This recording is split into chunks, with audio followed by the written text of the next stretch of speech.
आज के समाचार।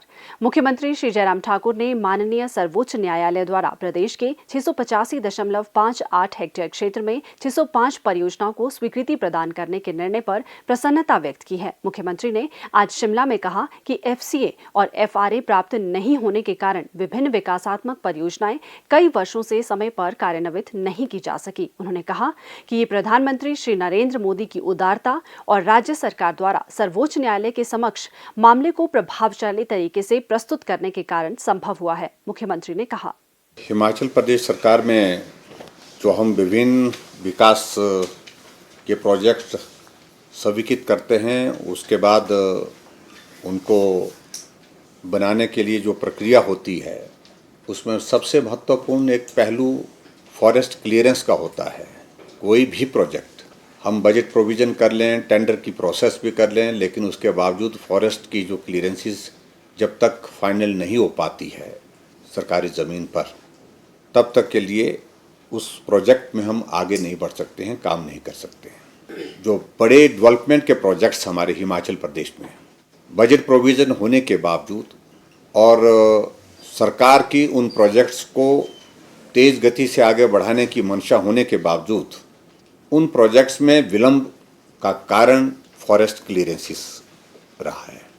ये फॉरेस्ट क्लियरेंस के जो प्रोसेस है, चाहे वो FCA का है चाहे वो FRA का है, उन दोनों विषय में अपनी बात कह करके सुप्रीम कोर्ट से इस परिस्थिति में सफल हुए कि हिमाचल प्रदेश से संबंधित जितने भी प्रोजेक्ट्स होंगे उनकी फॉरेस्ट क्लियरेंसेस, चाहे वो FCA की है चाहे FRA की है, वो सुप्रीम कोर्ट की अनुमति के बाद ही होंगी।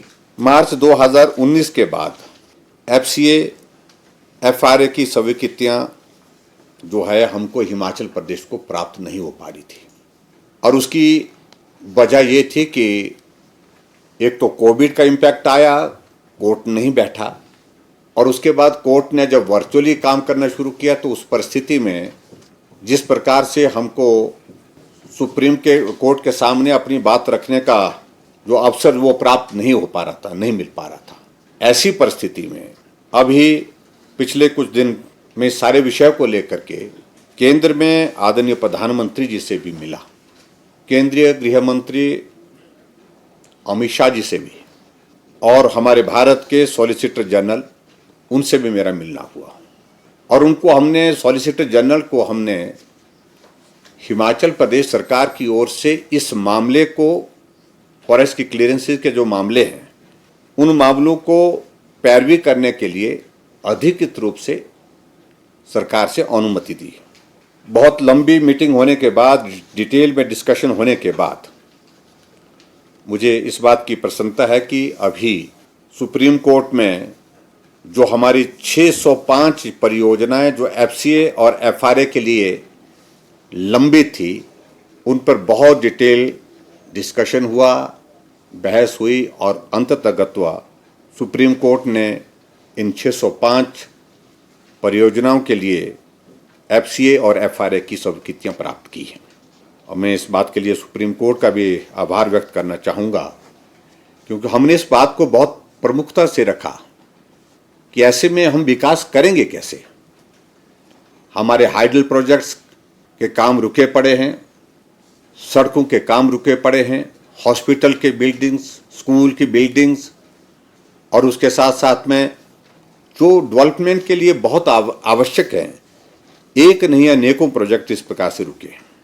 और अभी जो 138 परियोजनाओं की जो FCA की, मैं FCA का ही जिक्र कर रहा हूँ, FRA अलग चीज़ है, उसके तहत जो स्वीकृतियाँ प्राप्त हुई है, उसके ही अंतर्गत जो है वो जो प्रोजेक्ट जो शुरू होंगे, वो प्रोजेक्ट 2000 करोड़ रुपए के हैं, 2000 करोड़ रुपीस के हैं।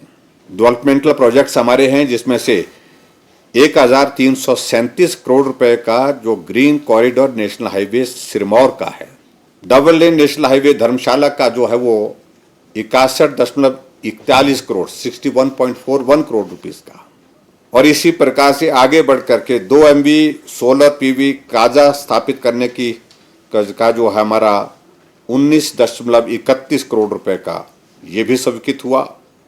66 केवी निर्मंड से कोटला सब स्टेशन तक उसमें भी 31.74 करोड़ रुपए का ये भी उसमें स्वीकृत। मैं कुछ मेजर प्रोजेक्ट्स का जिक्र कर रहा हूँ। और उसी प्रकार से एक 220/132/33 केवी सब स्टेशन काला अम्ब 66.47 करोड़ रुपए का। 120 केवी देहा से हमीरपुर ट्रांसमिशन लाइन 119.58 करोड़ रुपए का। और इसी प्रकार से 66/220 केवी sub station healing Lahaul 108.58 crore रुपए का।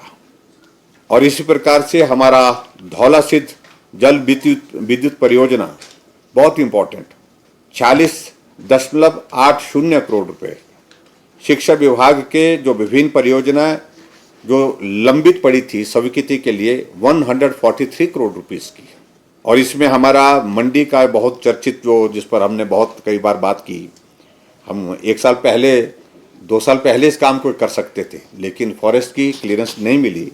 जो टूरिज्म का एक मेजर प्रोजेक्ट है हमारा है शिवधाम, उसकी स्वीकृति भी इस दौरान हमको हासिल हुई है। जो माननीय सर्वोच्च न्यायालय द्वारा 465 परियोजनाओं को FRA स्वीकृतियां भी प्रदान की गई 465। इनमें से 334 सड़कें हैं, 53 स्कूल्स हैं, 18 पेयजल परियोजना हैं और 10 जो है वो सामुदायिक केंद्र शामिल हैं। हिमाचल प्रदेश में जो भी ज़मीन हमारे पास सरकार की उपलब्ध है वो फॉरेस्ट लैंड के नाते उस डेफिनेशन में आती है। मैं सुप्रीम कोर्ट का धन्यवाद करता हूं कि आखिरकार उन्होंने प्रदेश सरकार की बात को सुना, समझा और उस पर अपना आदेश दिया। और मैं इस निर्णय का अभिनंदन करता हूं, स्वागत करता हूं। और आज हमारे जो हिमाचल प्रदेश के जो बहुत महत्वपूर्ण प्रोजेक्ट जो वर्षों से लंबित जो है इंतज़ार कर रहे थे फॉरेस्ट क्लियरेंस का, FRA का, तो वो 605 टोटल प्रोजेक्ट्स जो है वो हमको स्वीकृत हुए। और मैं आदरणीय प्रधानमंत्री जी का भी हृदय से आभार करना चाहूँगा। हिमाचल के प्रोजेक्ट को इस प्रकार से आगे तेज़ गति से बढ़ाने के लिए इस प्रकार से उन्होंने सॉलिसिटर जनरल को कहा।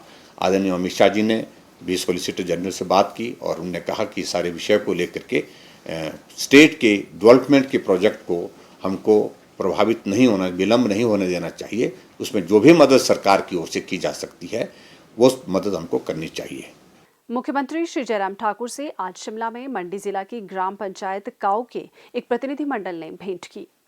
स्वास्थ्य एवं परिवार कल्याण विभाग द्वारा दोपहर 2 बजे जारी बुलेटिन के अनुसार प्रदेश में कोरोना संक्रमण की जांच के लिए आज 1962 लोगों के सैंपल लिए गए, जिनमें से 103 लोगों की रिपोर्ट नेगेटिव पाई गई है, जबकि 1859 लोगों की रिपोर्ट आना बाकी है।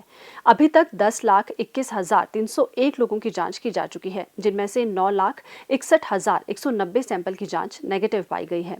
प्रदेश में कुल 58,243 लोगों में कोरोना वायरस के संक्रमण की पुष्टि हुई है, जिनमें से 56,898 लोग इस बीमारी से ठीक हो चुके हैं और 351 व्यक्ति उपचाराधीन हैं। हिमाचल बुलेटिन देखने के लिए सब्सक्राइब करें YouTube channel DPR Himachal, follow करें ट्विटर @DPRHP, लाइक करें Facebook page information and public relations department Himachal Pradesh, visit करें वेबसाइट www.himachalpr.gov.in।